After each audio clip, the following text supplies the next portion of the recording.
इस वीडियो में हम लोग वैद्युत द्विध्रुव के कारण निरक्षीय स्थिति में स्थित किसी बिंदु पर विद्युत क्षेत्र निकालना सीखेंगे। तो इसके लिए सबसे पहले हम लोग क्या करते हैं, एक वैद्युत द्विध्रुव का डायग्राम बना लेते हैं। तो मान लो कि ये क्या है हमारा ए बी एक वैद्युत द्विध्रुव है। ए में जिसमें जो है धन आवेश प्लस क्यू रखा है और बी में ऋण आवेश माइनस क्यू रखा है। इसका जो इस वैद्युत द्विध्रुव का केंद्र O है और इसकी द्विध्रुव लंबाई क्या हो जाएगा हमारा 2a हो जाएगा। ये पूरा क्योंकि 2a है तो OA का जो लंबाई हो गया वो A और OB का लंबाई हो गया A, यानी O बिंदु के दोनों के केंद्र में है।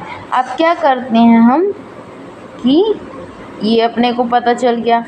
अब वो रहे निरक्षीय स्थिति में कोई बिंदु। निरक्षीय स्थिति यानी कि ऐसी जगह बिंदु है जो इसके अक्ष यानी इस लाइन में नहीं है ना इस लाइन में, ये यहाँ या यहाँ कहीं पे। तो मान लो वो बिंदु यहाँ पर है, हम लोग मान लेते हैं P बिंदु, जिस पर हमको विद्युत क्षेत्र ज्ञात करना है। तो सबसे पहले इसको लिख लेते हैं। माना कि एक वैद्युत द्विध्रुव AB है जिसका केंद्र O व द्विध्रुव लंबाई 2a है, तब उस वैद्युत द्विध्रुव से और हाँ जो केंद्र है उस वैद्युत द्विध्रुव के जो हमारा P बिंदु है वो उस वैद्युत द्विध्रुव के केंद्र से r दूरी पर है। यानी जो बिंदु और विद्युत द्विध्रुव के केंद्र के बीच की दूरी है वो क्या है हमारा r है। के केंद्र से r दूरी पर स्थित बिंदु P पर विद्युत क्षेत्र की तीव्रता ज्ञात करनी है। तब क्या करेंगे हम लोग, ये P बिंदु पर विद्युत क्षेत्र की तीव्रता ज्ञात करनी है। हमको जो पता है OA, अगर चित्र में हम लोग देखें चित्र से, क्योंकि AB क्या है 2a है तो इसलिए OA बराबर OB बराबर क्या हो जाएगा A लेंथ हो जाएगा, पहली चीज।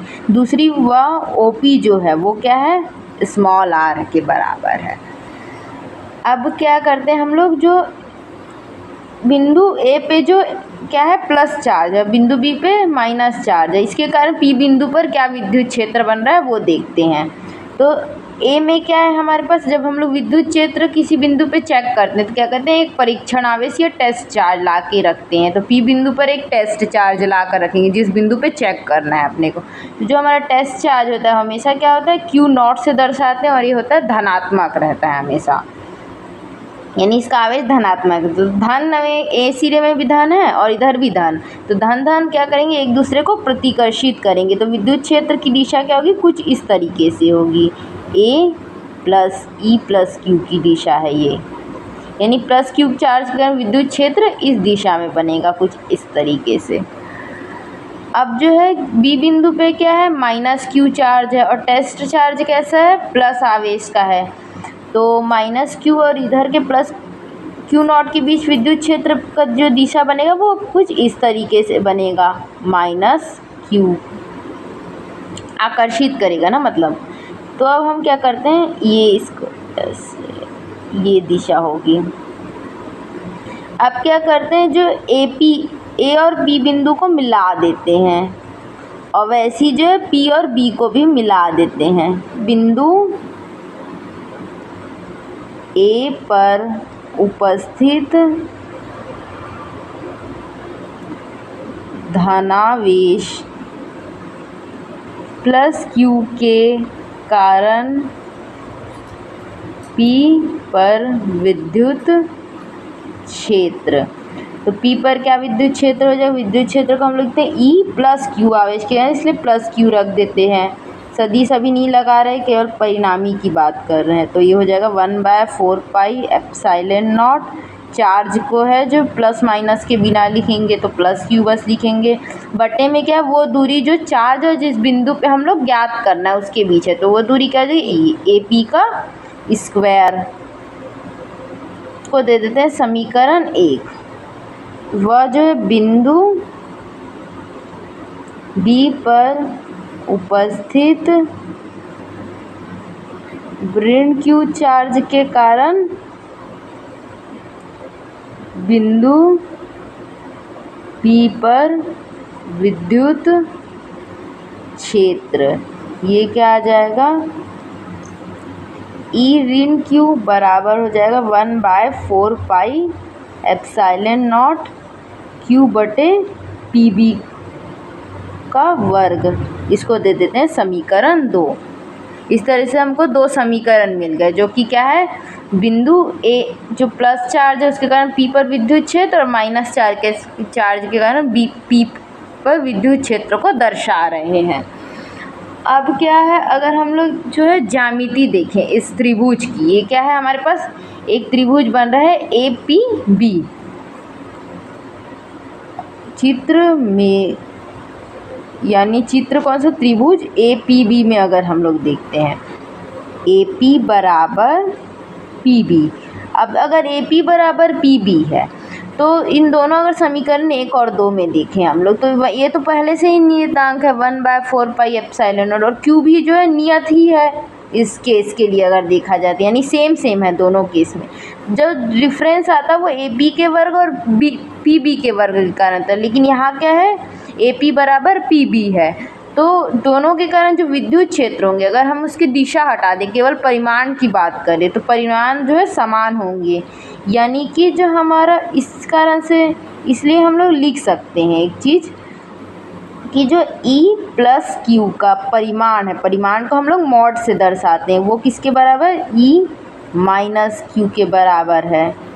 ऐसा हम लोग लिख सकते हैं, या ऐसे भी लिख सकते हैं इसको, ये वेक्टर ना ऐसे लिख सकते हैं, ये E प्लस Q जो हमारा E माइनस Q के बराबर, ये परिमाण को दर्शा रहे हैं, यानी दोनों के परिमाण क्या है, प्लस Q चार्ज के कारण भी जो विद्युत क्षेत्र बन रहा होगा P पे, और माइनस Q चार्ज के कारण विद्युत क्षेत्र, दोनों के परिमाण समान होंगे, केवल जो अंतर आएगा वो दिशा का आएगा।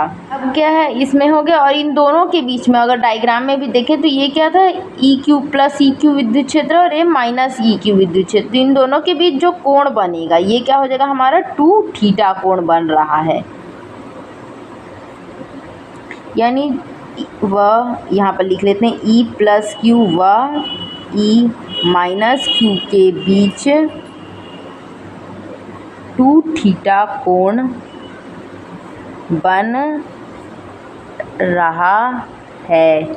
ये लिख दिया, E प्लस Q व E माइनस Q के बीच क्या बन रहा है, 2 थीटा कोण बन रहा है। अब अगर इस P बिंदु पे जो है डायग्राम बन रहा है इलेक्ट्रिक फील्ड का, इसको जो है अच्छे से यहाँ पर बना लेते हैं।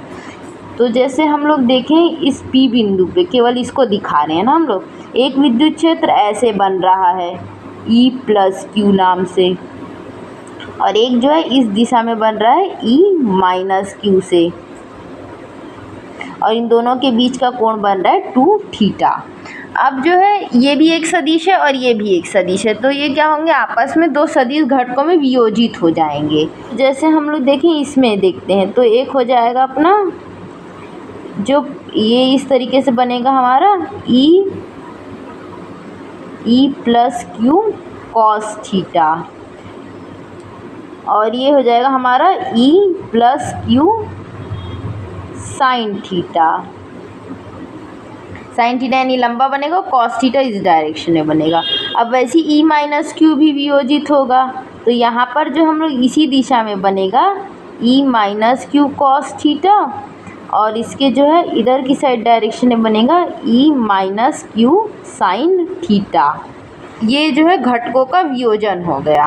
अब यहाँ पर क्या देख सकते हैं हम लोग, जो e plus q cos theta और e minus q cos theta, इसकी डायरेक्शन क्या है, सेम है, तो ये दोनों आपस में ऐड हो जाएंगे। और वहीं देखा जाए कि e plus Q sine theta और e minus Q sine theta, इनकी डायरेक्शन क्या है, अपोजिट है, एक दूसरे के विपरीत है, तो ये दोनों आपस में क्या होंगे, कैंसिल हो जाएंगे। और ये कैंसल क्यों हो रहा है, क्योंकि जो ये परिमाण में जो, अगर इनका परिमाण का बात किया जाए तो e प्लस क्यू और e माइनस क्यू के परिमाण जो है आपस में समान है, और ये क्यों, उल्टा दिशा में हो गया, इसलिए कट जाएंगे और वहीं ये दोनों ऐड हो जाएंगे। तो इसी को हमको लिखना है, चूँकि e प्लस क्यू व e माइनस क्यू, जो ये कॉस थीटा होते हैं, इसको क्षैतिज घटक बोला जाता है, और जो साइन थीटा के साथ आता है उसको ऊर्ध्वाधर घटक कहते हैं।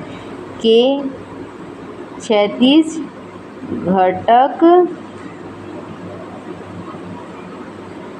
आपस में जुड़ जाएंगे। यहाँ ब्रैकेट में लिख सकते हैं, क्योंकि वे एक ही दिशा के अनुदिश हैं। वह ऊर्ध्वाधर घटक निरस्त हो जाएंगे। इसके भी ब्रैकेट में लिख देते हैं, क्यों निरस्त हो जाएंगे, क्योंकि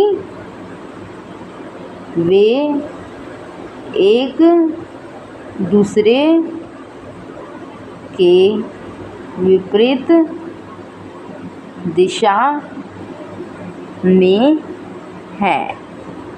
ये हो गया, इसके बारे में लिख दिया, क्यों ये निरस्त होगा और क्यों ऐड हो जाए। अब चूंकि हम लोग को पता है, अब जैसे हम लोग एक कोई भी समीकरण उठा लेते हैं, जो क्योंकि ये है हमारे e प्लस क्यू, थोड़ी देर पहले देखे, इसका परिमाण क्या है, e माइनस क्यू के, दोनों के मतलब परिमाण समान है, इसको समीकरण 3 दे देते हैं।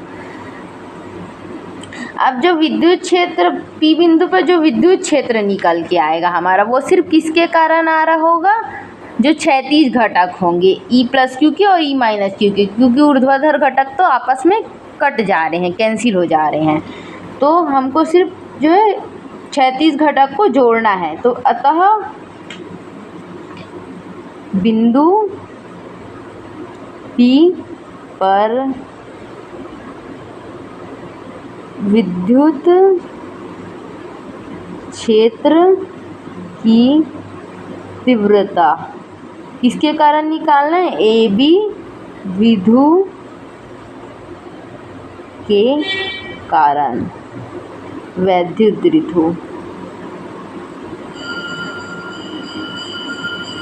ये आ जाएगा हमारे पास। ई से लिखते हैं रिजल्टेंट को, ई बराबर, अब क्योंकि जो है हमको जो मिलना चाहिए वो तो ऐसे मिलना चाहिए, ई प्लस क्यू प्लस जो ई प्लस क्यू के कारण विद्युत क्षेत्र बन गया और ई माइनस क्यू के कारण जो विद्युत क्षेत्र बन के आएगा। और यहाँ पर क्या हो रहा है, केवल यहाँ पर हमारा जो पार्टिसिपेट करेंगे, यहाँ पर जो आएंगे वो हमारे क्षैतिज घटक आएंगे, यानी कि e plus q cos theta plus e minus q cos theta. यहाँ पर क्या है, इसको लाइन खींच देते हैं यहाँ से, है ना, तो ये जो कोण बन रहा है 2 थीटा, यहाँ पर क्या कोण बन रहा होगा, थीटा बन रहा होगा, यहाँ पे भी कोण बन रहा होगा थीटा। तो अगर इधर देखें तो यहाँ पे भी हमारे पास क्या कोण बनेगा, थीटा कोण बनेगा, और यहाँ पे भी क्या कोण बनेगा, थीटा कोण बनेगा, एकांतर कोण युग्म बनाएंगे ये आपस में। और वैसे ही यहाँ पर जो है ये संगत कोण के कारण थीटा कोण बनेगा यहाँ पर। अब जो है ई बराबर क्या आ गया, ई प्लस क्यू और ई माइनस क्यू आपस में बराबर हैं, यानी कि इसकी जगह ई प्लस क्यू या इसकी जगह ई माइनस क्यू रख सकते हैं, तो ई प्लस क्यू रख देते हैं, तो ई प्लस क्यू क्या हो गया, 2e plus q cos theta हो गया। अब हमको ई प्लस क्यू का वैल्यू निकालना है और कॉस थीटा का वैल्यू निकालना है, तो इसके लिए हम लोग ये त्रिभुज का यूज़ करेंगे। इस त्रिभुज का यूज़ करके ई प्लस क्यू निकालना है हमें और कॉस थीटा निकालना है। ई प्लस क्यू का मान तो हम लोग यहाँ निकाल चुके हैं, और निकालना क्या है हमें, कॉस थीटा निकालना है। तो ये अगर हम लोग क्योंकि प्लस वाला लेते इस त्रिभुज की बात करते हैं, त्रिभुज क्या है, ये एक समकोण त्रिभुज है। यहाँ पर अगर ध्यान से देखें तो समकोण त्रिभुज POA में लेते हैं। तो इसको पहले समीकरण 4 दे देते हैं, समकोण त्रिभुज POA में। अगर समकोण त्रिभुज POA में देखें हम लोग तो यहाँ पर बना लेते हैं उस त्रिभुज को, आसानी हो ताकि हम लोग समझने में। ये हमारा ऐसे थीटा कोण बन रहा है, ए है यहाँ प्लस Q चार्ज है, यहाँ पर O बिंदु है, यहाँ पर P बिंदु है, इस तरीके बन रहा है। ये R दूरी है टोटल और ये जो हमारा होना था वो A दूरी है।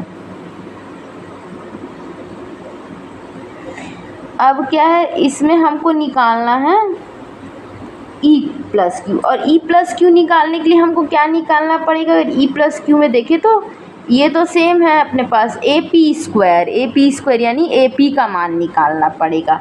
तो AB का मान यानी कि ये समकोण त्रिभुज में हमको क्या निकालना है, कर्ण निकालना है। तो कर्ण कैसे निकालते हैं, समकोण त्रिभुज में पाइथागोरस प्रमेय लगा देते हैं। तो AP का स्क्वायर क्या हो जाएगा, लंब का वर्ग यानी OP का वर्ग धन आधार का वर्ग यानी OA का वर्ग। जैसे हम लोग इसको हल करते हैं, AP स्क्वायर को क्या लिखते हैं, OP square plus OA square. तो इसको लिख सकते हैं हम A square plus R square. वह जो है दूसरा कॉस थीटा निकालना है, कॉस थीटा लगा देते हैं। कॉस थीटा क्या होता है, आधार बटे कर्ण। आधार क्या है यहाँ पास OA बटे कर्ण क्या है AP। हम लोग माने AP स्क्वायर है लेकिन इनको AP निकालना है तो ये वर्गमूल में आएगा ना, A बाय वर्गमूल AP, क्योंकि यहाँ पर AP का स्क्वायर है A square plus R square. तो इसलिए AP निकालेंगे क्या होगा, वर्गमूल A square plus R square हो जाएगा। E बराबर क्या आ जाएगा, 2 × 1/4 pi epsilon not A × Q बटे में क्या आ गया, ये क्या है, इसकी घात इसकी पूरे की घात 1 है और इसकी घात क्या है, वर्गमूल मतलब 1/2 है। तो जब हम लोग के पास ऐसा होता है, जब आधार जो है समान है और गुणा में है और आधार समान है तो घातें क्या होती है, आपस में जुड़ जाती है, घातांक का नियम है। तो इस नियम का अगर यूज़ करेंगे तो यहाँ पर हमको मिल जाएगा A का वर्ग धन R का वर्ग और इसका घात 3/2। ये हमारे पास पूरा आ गया। अब जो है इसमें क्या करना है, जैसे इस 2 को अगर हम लोग यहाँ ले जाएं, इस 2 को यहाँ ना लिख के हम लोग इधर लिख देते हैं। तो 2AQ क्या है, वैद्युत द्विध्रुव आघूर्ण है। तो E बराबर हमारे पास आया है 1/4 पाई एप्सिलॉन नॉट 2AQ बटे A square plus R square की पावर 3/2। ये अपने पास आया है। अब जो है क्योंकि हम लोग जानते हैं क्या 2AQ क्या होता है, वैद्युत द्विध्रुव आघूर्ण है, जिसको हम लोग क्या P से भी दर्शाते हैं। इसलिए क्या है, E को हम लोग ऐसे लिख सकते हैं, E बराबर 1/4 पाई एप्सिलॉन नॉट P बटे A स्क्वायर R स्क्वायर की पावर 3/2। ये हो गया। अब जो हमारा ये भी क्या है, हमारा व्यंजक है, लेकिन इसमें हम लोग थोड़ा सा और देख सकते हैं कि क्या जो हमारा वैद्युत द्विध्रुव होता है उसमें जो द्विध्रुव लंबाई होती है वो क्या होती है, बहुत छोटी होती है, 2A बहुत छोटा है। तो ऐसा हम लोग मान के चलते हैं कि जो R बिंदु ले रहे हैं यानी जिस बिंदु पे हमको विद्युत क्षेत्र की तीव्रता निकालनी है वो जो है A से बहुत ज़्यादा बड़ा है, और या ऐसे कह सकते हैं A जो है R की तुलना में बहुत ज़्यादा छोटा है। तो यदि A much less than R, मतलब कि A जो है बहुत छोटा है R से, तब अगर हम लोग इसको देखें तब जो है A square plus R square क्या हो जाएगा अपना, ऑलमोस्ट सिमिलर टू। अब A क्योंकि बहुत छोटा है R से तो A का वर्ग निकालेंगे तो वो क्या होगा, और भी छोटा होगा। तो उसमें अगर R का वर्ग को जोड़ें हम लोग तो उससे R के मान में R वर्ग में कुछ ज़्यादा फर्क नहीं आएगा, इसलिए जो है R वर्ग के बराबर हो जाएगा। इसलिए जो है A square plus R square की पावर 3/2 क्या हो जाएगा हमारा, ऑलमोस्ट इक्वल टू r² की पावर 3/2। अब ये 2 वर्ग में है, 2 बटे में है, तो ये दोनों कैंसिल हो जाएगा, यानी ऑलमोस्ट इक्वल टू लिख सकते हैं r की पावर 3। भाई ये मान इस समीकरण में रख देते हैं तो हमें मिल जाएगा E बराबर 1/4 पाई एप्सिलॉन नॉट P बटे R का क्यूब। ये जो समीकरण 4 और 5 है, निरक्षीय स्थिति में स्थित किसी बिंदु पर विद्युत क्षेत्र की तीव्रता को दर्शा रहे हैं।